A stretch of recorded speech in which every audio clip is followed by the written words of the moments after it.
31st night కి farm house book చేసుకుని friends తో ఎంజాయ్ చేయాలనుకుంటున్నారా? అయితే వెంటనే డోసే యాప్ ని డౌన్లోడ్ చేసుకుని బుక్ చేసుకోండి.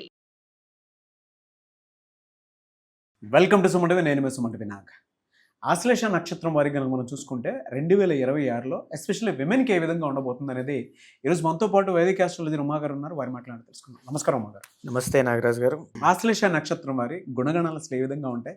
2026లో కనుక మనం చూసుకుంటే ఏ విధంగా ఉండేటువంటి అవకాశం ఉంటుందంటారు? ఆశ్లేష నక్షత్రము అనేటువంటిది సర్ప ఆకృతి అండి. చాలా సందర్భాల్లో ఆశ్లేష నక్షత్రం కోసం మనం చెప్పుకున్నాము. ఆశ్లేష సర్ప ఋతువు అంటామండి. అంటే సర్పము యొక్క ఆకృతిలో వీళ్ళు కనబడతారనమాట. అంటే ఆ నక్షత్రం ఆకాశంలో అలా కనబడుతూ ఉంటుంది. సర్పమునకి ఏవైతే క్వాలిటీస్ కనబడతాయో వీళ్ళలో కూడా అవే క్వాలిటీస్ కనబడతాయండి. ఫర్ ఎగ్జాంపుల్ కోపము, or for example revenge mentality, or for example చాలా ప్యూర్ ఉంటారండి. ఎవరైనా సరే వీళ్ళకి ఏదైనా సహాయం చేస్తే తిరిగి పదింతలు సహాయం చేసేటువంటి గుణం ఉంటుంది. కానీ వీళ్ళకి నచ్చనిది ఏంటి అంటే ఇన్సల్ట్ చేస్తే మాత్రం అస్సలు తీసుకోలేరు.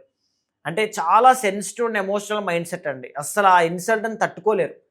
సో ఏంటంటే లోపల చాలా ఫీల్ అవుతారు. వెరీ సెన్సిటివ్ అండి. ఒక మాట అంటే ఎవరు పడరు వీళ్ళు. సో ఇక్కడ ఏంటి అంటే ఆశ్లేష నక్షత్రం అనేటువంటిది వీళ్ళు కోపాన్ని కాస్త కంట్రోల్ చేసుకోవాలి, ఇగోని కాస్త కంట్రోల్ చేసుకోవాలి. చాలా డేంజరస్ అండి. ఎందుకు ఈ మాట అంటున్నానంటే ఆ టైంలో అంత రియాక్ట్ అవ్వకపోయినా ఆ తరువాత మనం అన్న చిన్న మాటకి తగినటువంటి ప్రతిఫలం మనం అనుభవించేంత వరకు వాళ్ళు వదలరు. అంత డేంజరస్ అనమాట. అయితే దీంతో పాటుగా ఏంటి అంటే వైరాగ్యము అనేటువంటిది కానీ దైవ అనుగ్రహము అనేటువంటిది కానీ ఎక్కువ ఉంటుంది. మంత్రశాస్త్రం పట్ల వాళ్ళకు ఉండేటువంటి ఆసక్తి కావచ్చు, ఆర్ దాంట్లోకి ఎదగాలి అనేటువంటి కోరిక కావచ్చు, తాపత్రయం కావచ్చు చాలా ఎక్కువగా ఉంటుంది అని చెప్పొచ్చు.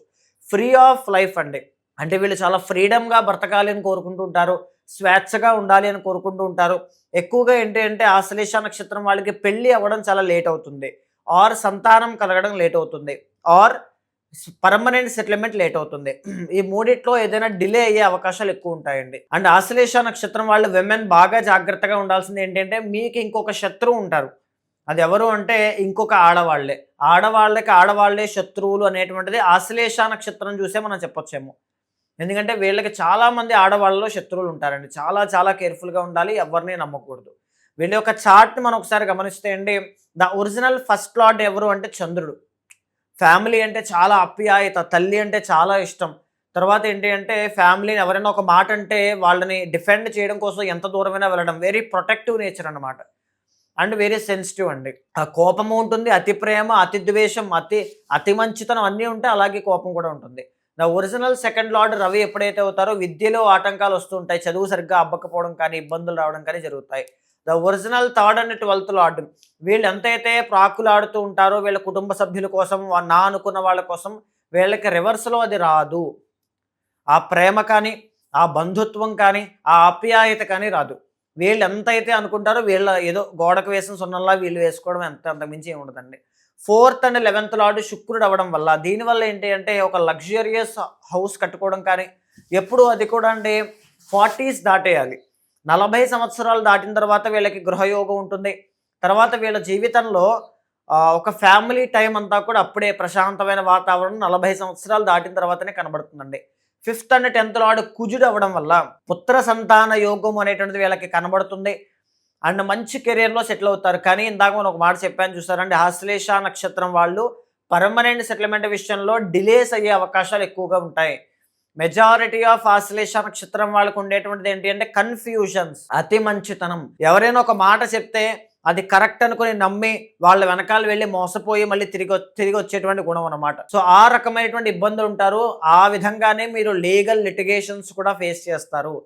కోర్టు పరంగా కావచ్చు, ఆర్ జైల్స్ కానీ, ఆర్ లేకపోతే ఈ లీగల్ లిటిగేషన్స్ కానీ పబ్లిక్ డొమైన్లో ఇబ్బందులు పడడం కానీ జరుగుతాయి.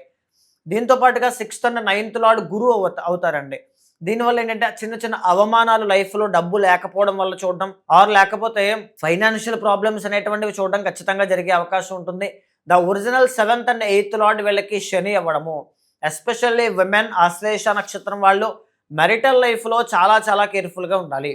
ఎందుకు అని అంటే ఇష్టమైనటువంటి వ్యక్తిని చేసుకునే అవకాశాలు ఎక్కువగా ఉంటాయి. బట్ చేసుకున్న తరువాత పీస్ ఆఫ్ మైండ్ అనేటువంటిది చాలా తక్కువ ఉంటుంది.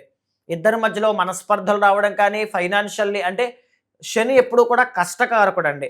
ఆ మెరిటల్ లైఫ్ నిలబడడానికి మీరు ఎంత ప్రయత్నం చేసినా కొన్ని సందర్భాల్లో అది నిలబడకపోవచ్చు. బికాజ్ శని అంటే ఎప్పుడు కూడా ఆ విభేదాన్ని చూపిస్తూ ఉంటారు.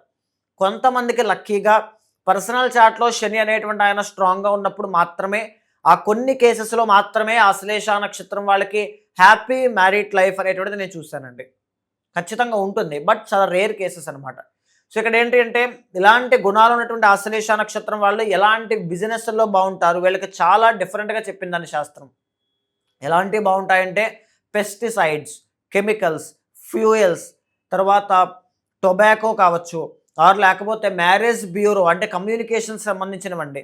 తర్వాత ఏంటి అంటే ఈ యొక్క ఏదైనా ఒక సంస్థకి ఓనర్గా ఉండడం కానీ, చార్టెడ్ అకౌంటెంట్స్గా కావచ్చు, వైన్ షాప్స్ కావచ్చు, ఇలా బార్స్ అండ్ రెస్టారెంట్స్ కావచ్చు, పబ్స్కి కావచ్చు, ఇవన్నీ కూడా ఓన్లీ ఆ డార్క్ సైడ్ అంతా కూడా వీళ్ళకి మాత్రమే అనుకూలిస్తుందండి ఆశ్లేష నక్షత్రం వాళ్ళకి. మరి ఎలా సార్ అంటే జనవరి నుంచి డిసెంబర్ వరకు వీళ్ళకి విద్య, ఉద్యోగం, వ్యాపారం, ఆర్థికం లాంటి విషయాలు ఏ విధంగా ఉండబోతుంది అంటారు? ఆశ్లేష నక్షత్రానికి 2026 సంవత్సరంలో మిశ్రమంగా మిక్స్డ్ రిజల్ట్స్ అనేటువంటివి కనబడుతున్నాయండి. సో ఏ విధంగా అంటే స్టార్టింగ్ 5 months కూడా గురువు అనేటువంటి ఆయన 12వ స్థానంలో ఉంటారు. దీనివల్ల 12వ స్థానంలో గురుడు ఏం చేస్తారు అంటే డబ్బు విపరీతంగా ఖర్చు పెడతారు. పడిన కష్టానికి, ఉన్నటువంటి శ్రమకి, పెట్టినటువంటి జ్ఞానానికి, మీకున్న సబ్జెక్ట్కి తగినటువంటి స్థాయిలో ఆ జాబ్ కానీ ఆ బిజినెస్ కానీ వర్కౌట్ అవ్వకపోవడం, పని చేసిన రికగ్నైజేషన్ రాకపోవడం లాంటివి ఎక్కువ ఉంటాయండి. క్రమేపీ జూన్ 1వ తారీఖు తరువాత నుంచి అక్టోబర్ 31వ తారీఖు దాకా గురువు జన్మంలోకి వచ్చిన తర్వాత కూడా చిన్న చిన్న ఖర్చులు అయితే తగ్గుతాయి, కానీ ఈ ఆటంకాలు, విభేదాలు ఆర్ కెరీర్లో ఒడిదుడుకులు కానీ ఈ రకమైనటువంటివన్నీ కూడా అదే విధంగా వీళ్ళు చూస్తారు. విదేశీ యోగము అనేటువంటిది వీళ్ళకి బ్రహ్మాండంగా యోగించబోతోంది 2026లో అండి. అయితే ప్రధానంగా ఎప్పుడైతే నవంబర్ 1వ తారీఖు 2026 ఎంటర్ అవుతుందో అది మీ టైం అండి ఆశ్లేష నక్షత్రం వాళ్ళకి. ఇప్పటిదాకా మీ లైఫ్లో పడినటువంటి కష్టానికి ప్రతిఫలంగా, అవమానాలకి మళ్ళీ ఆపోజిట్గా, అప్పులకి కానీ ఆర్థిక సమస్యలకి కానీ ధీటుగా పునర్వైభవాన్ని కానీ ఆత్మవిశ్వాసాన్ని పెంచుకుంటూ ముందుకు వెళ్ళడం కానీ ఒక ట్రాన్స్ఫార్మింగ్ టర్నింగ్ పాయింట్ లాగా ఆ పీరియడ్ ఆఫ్ టైం మీకు మారబోతోంది అని చెప్పొచ్చండి. అంత అద్భుతంగా ఆ టైంలో చూస్తారు. గౌరవ మర్యాదలు పెరిగిపోతాయి. అంటే ఆ ఆశ్లేష నక్షత్రం వాళ్ళు చూస్తూనే ఒక్కసారిగా గ్రో అవ్వడం, ఎడ్యుకేషన్, మనీ, మ్యారేజ్, కిడ్స్ అన్ని విషయాలను అండి అంత బాగుంటుంది. ఈవెన్ ఫారెన్ ట్రావెల్స్ కూడా అనుకూలిస్తాయి. అయితే వీళ్ళకి సంవత్సరాంతము కూడా శని అనేటువంటి ఆయన 9వ స్థానంలో ఉన్నారు. దీని మూలన అవకాశాలు, డబ్బు కోసం మీరు పడే తాపత్రయం, కష్టం, ఆ కష్టానికి తగిన ప్రతిఫలం మాత్రమే మీరు అనుభవిస్తారు. So don't expect more than that అండి, అంతకు మించి రాదు. ఎందుకంటే గురుబలం లేదు, బాగా గుర్తుపెట్టుకోండి. సో మీకు ఈ సంవత్సరాంతము కూడా రాహు, కేతువులు ఇద్దరూ కూడా అనుకూలంగా లేరండి. దీనివల్ల ఏం జరుగుతుంది, మనశ్శాంతి అనేటువంటిది చాలా తక్కువ. సెకండ్ హౌస్లో కేతు అండి, అంటే ధనస్థానంలో కేతు ఎప్పుడైతే ఉంటారో చంచలమైనటువంటి డబ్బు, ఈ రోజు డబ్బు వస్తుంది, రేపు వెళ్ళిపోతుంది, మళ్ళీ ఎల్లుండి చేతిలో రూపాయి ఉండదు, ఆ తర్వాత రోజు మళ్ళీ విపరీతంగా డబ్బు వస్తుంది. సో బ్యాలెన్స్డ్గా నిర్ణయాలు తీసుకోవడం అలవాటు చేసుకోండి. మానసికమైనటువంటి ఒత్తిడి, చిన్న చిన్న అనారోగ్య సమస్యలు, చిన్న చిన్న వాహన ప్రమాదాలు, ఆకస్మిక ధన నష్టాలు ఖచ్చితంగా 2026లో ఉంటాయి. కానీ ఇష్టదైవాన్ని, కులదైవాన్ని ఎక్కువగా ఆరాధన చేయడం కావచ్చు, సుబ్రహ్మణ్య స్వామి వారికి ప్రతిరోజు ఇంట్లో సుబ్రహ్మణ్య అష్టోత్తరం చదవడం కావచ్చు, భక్తిగా, శ్రద్ధగా, మనసా వాచా కర్మణ చేయండి, ఆత్మవిశ్వాసంతో అడుగు వేయండి, ఖచ్చితంగా మంచి రిజల్ట్స్ అనేటువంటివి ఉంటాయి. 2026లో వాళ్ళ లైఫ్ స్టైల్ కానివ్వండి, లేదంటే వాళ్ళకి ఏ విధంగా ఉండబోతుందో తెలుసుకోవాలి అనుకున్నటువంటి వాళ్ళు చాలా మంది ఉన్నారు. పర్సనల్ చాట్ త్రూ అండ్ కొంతమంది పూజలు చేయించుకుందాం అనుకున్నటువంటి వాళ్ళు కూడా ఉన్నారు. వాళ్ళు కూడా మిమ్మల్ని అప్రోచ్ అవ్వచ్చా? పర్సనల్ చాట్ అంటే వాళ్ళ వ్యక్తిగత జాతకం తెలుసుకోవాలి అనుకున్నటువంటి వాళ్ళు మిమ్మల్ని అప్రోచ్ అవ్వాలంటే ప్రాసెస్ ఏంటి? తప్పకుండా అండి. అలాంటి వాళ్ళు ఎవరైనా ఉంటే మీకు కింద కనిపించే నెంబర్కి కాల్ చేస్తే మా వాళ్ళు మీకు పూర్తి వివరాలు అందిస్తారు. చాలా మందికి ఒక గైడెన్స్ ఉంటే బాగుంటుంది అనుకుంటారండి. 3 నెలలకోసారి, 6 నెలలకోసారి జాతకం చూపించుకుంటూ ఏదైనా ఉంటే సరి చేసుకుంటూ ఈ యొక్క కెరీర్లో కానీ ఆర్ పెళ్లి చేసుకోబోతున్నాం, ఎలాంటి సంబంధం కావాలి, ఏ నక్షత్రాలు అయితే బాగుంటాయి, సంతానానికి ఏ విద్య బాగుంటుంది, వాళ్ళ ఎడ్యుకేషన్ విషయంలో ఎలాంటి జాగ్రత్తలు తీసుకోవాలి, హెల్త్ పరంగా అప్కమింగ్ ట్రాన్సిట్స్లో ఎలాంటి జాగ్రత్తలు తీసుకోవాలి, ప్రతిదీ డౌట్స్ ఉంటాయి. అలాంటి వాళ్ళందరికీ కూడా ఖచ్చితంగా మీ వెనకాల నేను ఉంటాను.